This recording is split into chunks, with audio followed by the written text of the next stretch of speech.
एक गरीब माँ का होनहार बेटा। एक गरीब परिवार की भावुक कर देने वाली कहानी। एक लेखक की जुबानी। मैं एक घर के करीब से गुजर रहा था कि अचानक से मुझे उस घर के अंदर से एक बच्चे की रोने की आवाज़ आई। उस बच्चे की आवाज़ में इतना दर्द था कि अंदर जाकर वो बच्चा क्यों रो रहा है यह मालूम करने से मैं खुद को रोक न सका। अंदर जाकर देखा कि एक माँ अपने 10 साल के बेटे को आहिस्ता से मारती और बच्चे के साथ खुद भी रोने लगती। मैंने आगे होकर पूछा, बहन जी, आप इस छोटे से बच्चे को क्यों मार रही हैं जबकि आप खुद भी रोती हो? उसने जवाब दिया, भाई साहब, इसके पिताजी भगवान को प्यारे हो गए हैं और हम लोग बहुत ही गरीब हैं। उनके जाने के बाद मैं लोगों के घरों में काम करके घर और इसकी पढ़ाई का खर्च बामुश्किल उठाती हूँ और यह कमबख्त स्कूल रोज़ाना देर से जाता है और रोज़ाना घर देर से आता है।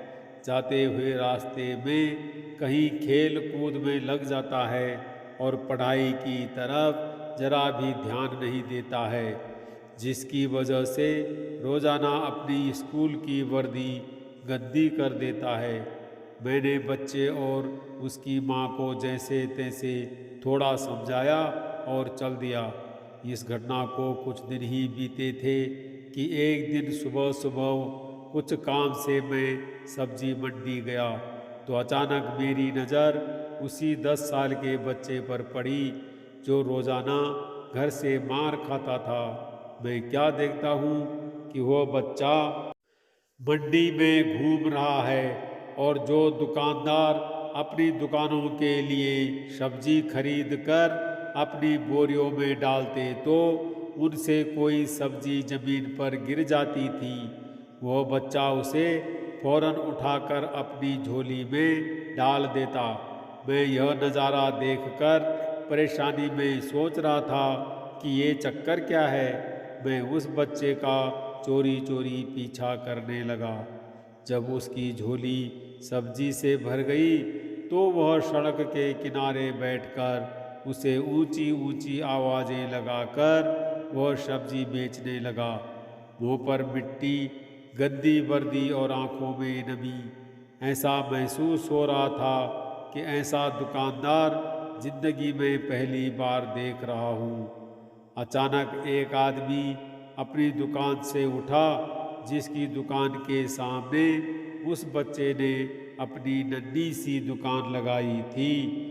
उसने आते ही एक जोरदार लात मारकर उस नन्ही दुकान को एक ही झटके में रोड पर बिखेर दिया और बाजों से पकड़कर उस बच्चे को भी उठाकर धक्का दे दिया। वो बच्चा आंखों में आंसू लिए चुपचाप दोबारा अपनी सब्जी को इकट्ठा करने लगा और थोड़ी देर बाद अपनी सब्जी एक दूसरे दुकान के सामने डरते डरते लगा ली। भला हो उस शख्स का जिसकी दुकान के सामने इस बार उसने अपनी नन्ही सी दुकान लगाई। उस शख्स ने बच्चे को कुछ नहीं कहा। थोड़ी सी सब्जी थी, ऊपर से बाकी दुकानों से कम कीमत। जल्दी ही बिक्री हो गई और वह बच्चा उठा और बाजार में एक कपड़े वाले दुकान में दाखिल हुआ और दुकानदार को वह पैसे देकर दुकान में पड़ा अपना बैग उठाया और बिना कुछ कहे वापस स्कूल की ओर चल पड़ा और मैं भी उसके पीछे पीछे चल रहा था। बच्चे ने रास्ते में अपना मुंह धोकर स्कूल चल दिया। मैं भी उसके पीछे स्कूल चला गया। जब वो बच्चा स्कूल गया तो 1 घंटा लेट हो चुका था, जिस पर उसके टीचर ने डंडे से उसे खूब मारा। मैंने जल्दी से जाकर टीचर को मना किया कि मासूम बच्चा है, इसे मत मारो। टीचर कहने लगे, कि यह रोज़ाना 1-1.5 घंटे लेट से ही आता है और मैं रोज़ाना इसे सज़ा देता हूँ कि डर से स्कूल वक्त पर आए, और कई बार मैं इसके घर पर भी खबर दे चुका हूँ। खैर, बच्चा मार खाने के बाद क्लास में बैठकर पढ़ने लगा।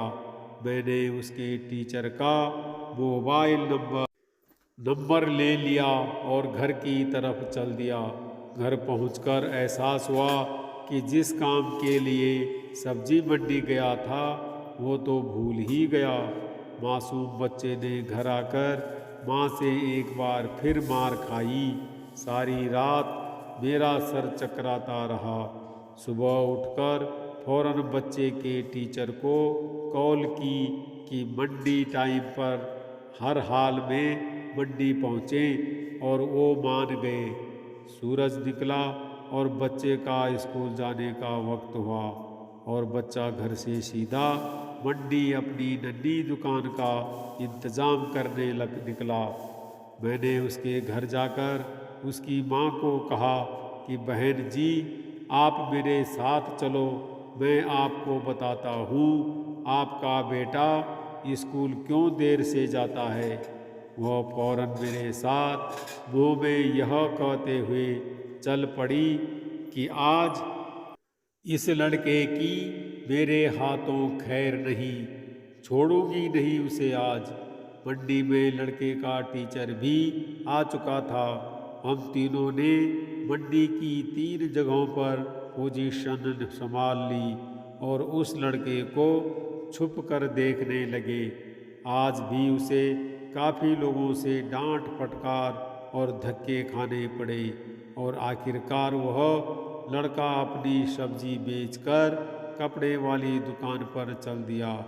अचानक मेरी नज़र उसकी माँ पर पड़ी तो क्या देखता हूँ कि वह बहुत ही दर्द भरी सिसकियाँ लेकर लगातार रो रही थी, और मैंने फौरन उसके टीचर की तरफ देखा तो बहुत शिद्दत से उसके आंसू बह रहे थे।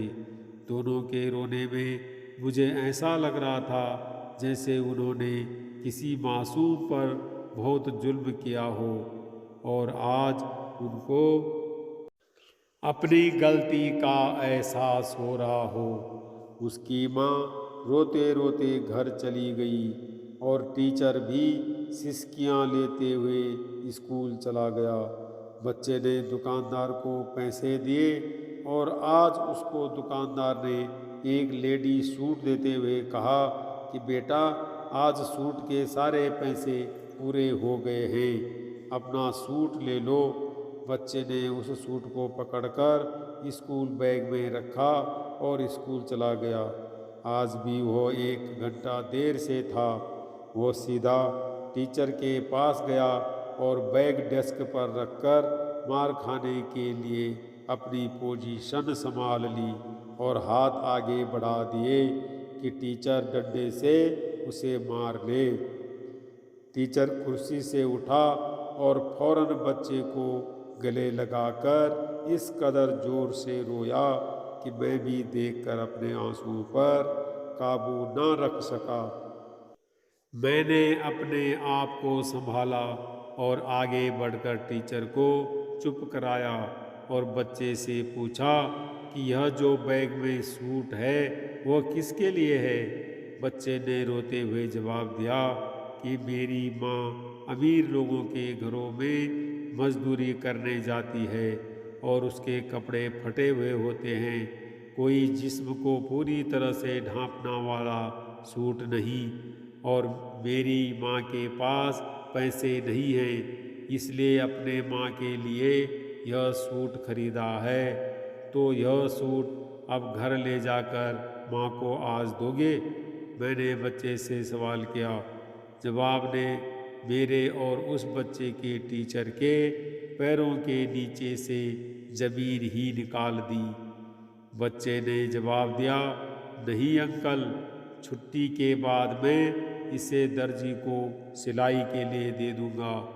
रोजाना स्कूल से जाने के बाद काम करके थोड़े थोड़े पैसे सिलाई के लिए दर्जी के पास जमा किए हैं। टीचर और मैं सोचकर रोते जा रहे थे कि आखिर कब तक हमारे समाज में गरीबों के साथ ऐसा होता रहेगा। उनके बच्चे त्योहार की खुशियों में शामिल होने के लिए जलते रहेंगे। आखिर कब तक? क्या ऊपर वाले की खुशियों में इन जैसे गरीब का कोई हक नहीं? क्या हम अपनी खुशियों के मौके पर अपनी ख्वाहिशों में से थोड़े पैसे निकालकर अपने समाज में मौजूद गरीब और बेसहाराओं की मदद नहीं कर सकते? आप सब भी ठंडे दिमाग से एक बार जरूर सोचना।